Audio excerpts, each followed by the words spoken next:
Hello, welcome back to our channel mini blogs devotional. మీకు పాండవులు తెలుసు, కౌరవులు తెలుసు, శ్రీకృష్ణుడు కూడా తెలుసు. కానీ మహాభారతపు గాథను నిజంగా మలిచిన, తమ త్యాగాలతో దాని దిశ మర్చిపోయిన మహానుభావుల గురించి ఎప్పుడైనా ఆలోచించారా?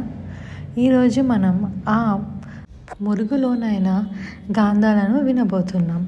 మొదట కుంతి తల్లి గురించి. ఆమెకు సూర్యదేవుని అనుగ్రహంతో జన్మించిన కర్ణుడు. కానీ సమాజం ఏమంటుందో అని భయంతో అతన్ని విడిచిపెట్టింది.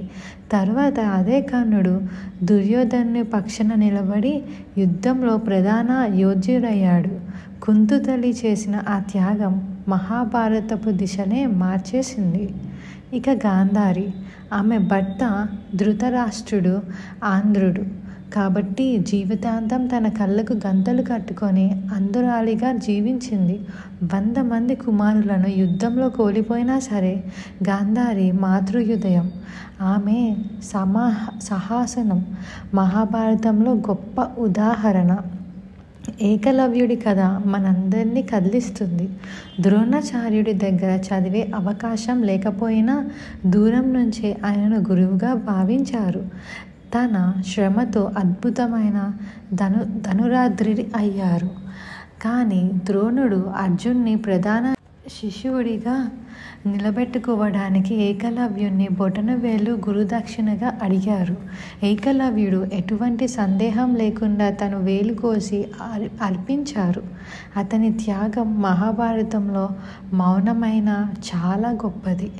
మరి కర్ణుడు అసలు పాండవుల అన్నయ్య. కానీ పరిస్థితులు, సమాజం అతన్ని కౌరవుల పక్షాన నిలబెట్టాయి. దుర్యోధనుడితో ఉన్న స్నేహం కోసం తన ప్రాణాలనే అర్పించాడు. కర్ణుడు మహాభారతంలో అత్యంత విషాదకరమైన కానీ అద్భుతమైన వీరుడు.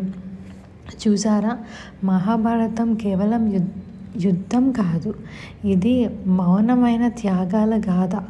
కుంతి తల్లి, గాంధారి, ఏకలవ్యుడు, కర్ణుడు వీరి నిశ్శబ్ద త్యాగాల వల్లే ఆ యుద్ధం ఆ రూపం దాల్చింది.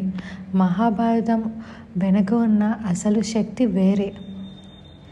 ఇలాంటి మరిన్ని ఆసక్తికరమైన విషయాల కోసం మన ఛానల్ని అయితే సబ్స్క్రైబ్ చేసుకోండి. ఇప్పటి వరకు మీరు వీడియో చూస్తూ మీకు నచ్చినట్టుంటే ఒక లైక్ చేయండి. ఆయన మీ ఫ్రెండ్స్ అండ్ ఫ్యామిలీకి అయితే షేర్ చేయండి. Thank you.